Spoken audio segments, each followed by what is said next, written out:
Bonjour, nous allons voir aujourd'hui comment faire pour compléter un tableau de proportionnalité.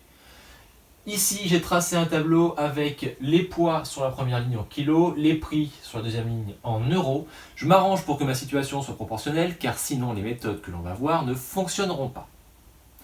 Première méthode que nous allons voir, c'est multiplier les colonnes par un nombre. Par exemple, ici, je sais que 4 kg coûte 7 euros. Je voudrais savoir le prix pour 8 kg. 8 kg, c'est le double de 4. Il me suffit donc de multiplier 4 par 2. Si je fais un changement en haut, je fais le même changement en bas. Je multiplie donc également ce prix-là par 2. J'obtiens donc le prix de 8 kg, qui est de 7 fois 2, 14 euros. Même chose ici pour la troisième colonne. Je cherche le poids cette fois-ci pour 35 euros. Je remarque que 7 fois 5 fait 35. Je multiplie donc ma première colonne par 5. Si je le fais en bas, je le fais également en haut. J'obtiens ainsi le prix, le poids de 35 pour 35 euros, qui est de 4 fois 5, 20 kg. Voici la première méthode.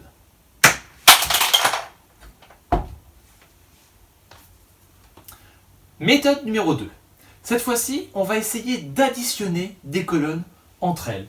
Par exemple, je cherche le prix pour 24 kg. Alors je pourrais bien évidemment réappliquer la première méthode. On se demande un petit peu de calcul. Il y a une technique un petit peu plus rapide ici. 24, ça revient à additionner ce 4 kg ici et ce 20 ici.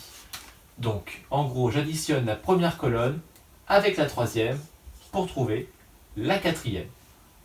Si j'ai quelque chose en haut, je fais la même chose en bas. J'additionne donc le premier prix avec le troisième prix pour trouver le quatrième prix. Ce qui me revient à faire 7 plus 35. 42. J'ai trouvé ici le prix de 24 kg en additionnant différentes colonnes. Voici la deuxième méthode. Troisième méthode qu'on va voir, c'est le coefficient de proportionnalité. Le coefficient de proportionnalité, c'est ce qui permet de passer par la multiplication de la première ligne à la deuxième ligne. En gros, on cherche le nombre ici. Par combien faut-il multiplier la première ligne pour avoir la deuxième? Ce qu'on va faire pour le trouver, c'est de prendre une des colonnes qui était déjà remplie à la base, donc ici 4 kg, 7 euros. Et on va diviser le nombre du bas par le nombre du haut. On fait donc 7 divisé par 4. On trouve 1,75. Ce nombre-là, c'est mon coefficient de proportionnalité. J'aurais trouvé la même chose si j'avais fait 14 divisé par 8, 35 divisé par 20 ou 42 divisé par 24. Je dois donc multiplier par 1,75 la première ligne pour obtenir la deuxième ligne. Par conséquent, je peux trouver le nombre qui est ici en faisant 7 fois 1,75. On trouve 12,25.